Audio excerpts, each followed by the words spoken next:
الحمد لله رب العالمين، والصلاة والسلام على المبعوث رحمة للعالمين نبينا محمد وعلى آله وأصحابه أجمعين. أما بعد، فهذا سؤال من أحد الأخوات تقول: ظاهرة انتشرت بين الأخوات هداهن الله، ألا وهي نشر صورهن بالنقاب والجلباب وصورهن مع أزواجهن أيضا في مواقع التواصل الاجتماعي، والبعض منهن تتغزل به أمام الملأ. وقد انقسم الناس في هذه الظاهرة إلى 3 أقسام: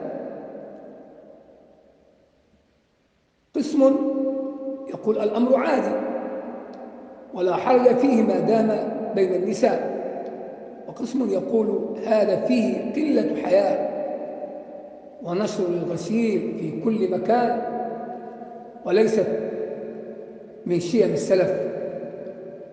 القسم الثالث طعن في رجولة الزوج ووصفوه بالدياثة، لأنه يرضى بظهور زوجته أمام الملأ.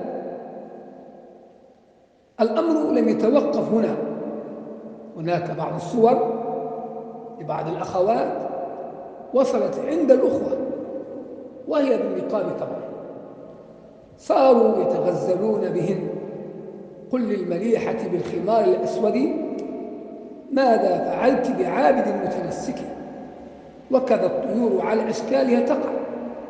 حتى بعض الأخوة صار يضع صورة متنقبة ويسأل الله جل وعلا أن يرزقه بمثلها. بارك الله فيك، ما نصيحتك لهن؟ أقول وبالله التوفيق: هذه ظاهرة خطيرة، نسأل الله السلامة والعافية، وهي من أسباب انتشار الفاحشة في المجتمع.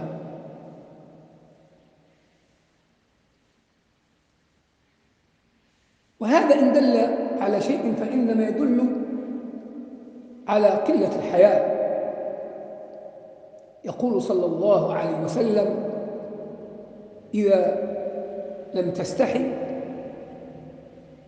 فاصنع ما شئت، ويدل على عدم الرجولة، وهذا من الدياثة، نسأل الله السلامة والعافية. وإلا كيف يرضى هذا الرجل أن تظهر زوجته في فيديو على الملأ، وذلك بوضعها في مواقع التواصل الاجتماعي؟ كيف ترضى يا عبد الله أن تصور مع زوجتك وهي تغازلك على شواطئ البحار؟ نسأل الله السلامة والعافية. أين الحياة؟ أين العفة؟ أين الغيرة؟ كيف ترضى يا عبد الله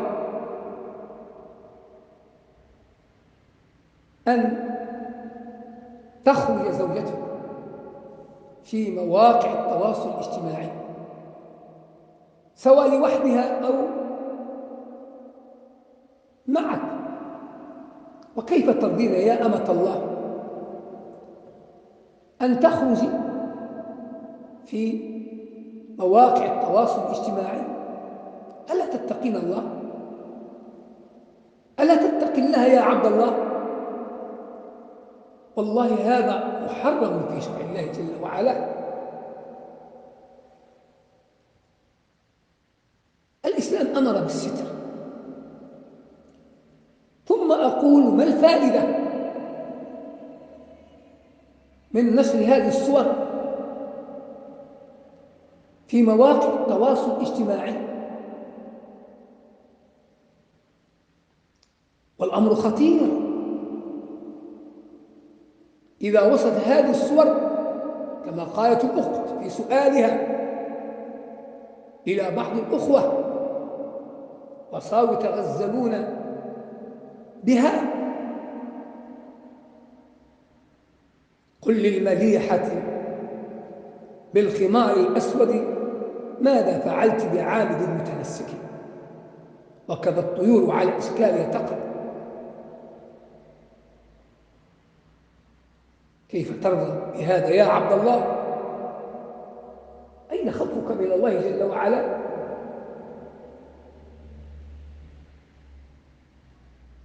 ألا تتقي الله جل وعلا؟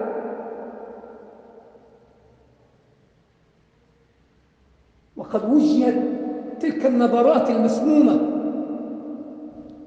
الجائعة إلى زوجته، يستمتعون بها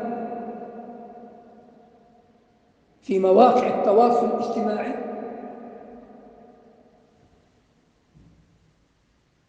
وصدق الشاعر الذي يقول: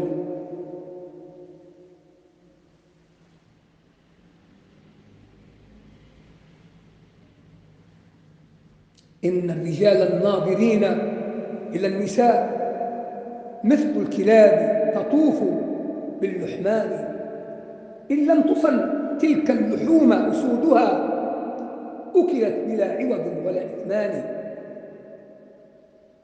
هذا لا يجوز، هذا حرام في دين الله جل وعلا. فاتق الله يا أمة الله، اتق الله أيها الرجل في أهلك في زوجتك، إنها أمانة في يدك. قال جل وعلا: يا أيها الذين آمنوا قوا أنفسكم وأهليكم نارا وقودها الناس والحجارة عليها ملائكة غلاظ شداد لا يعصون الله ما أمرهم ويفعلون ما يؤمرون. أين الحياء؟ أين الخلق؟ أين الغيرة؟ يا سبحان الله، إلى أي حد وصلنا؟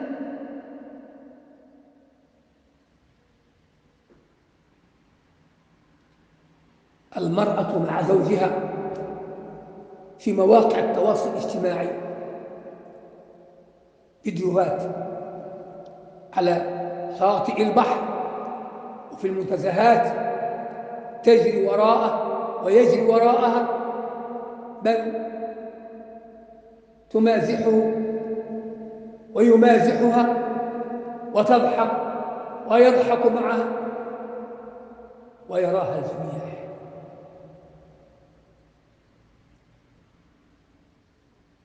هذا منكر، نسأل الله السلامة والعافية، نسأل الله السلامة والعافية، نسأل الله السلامة والعافية.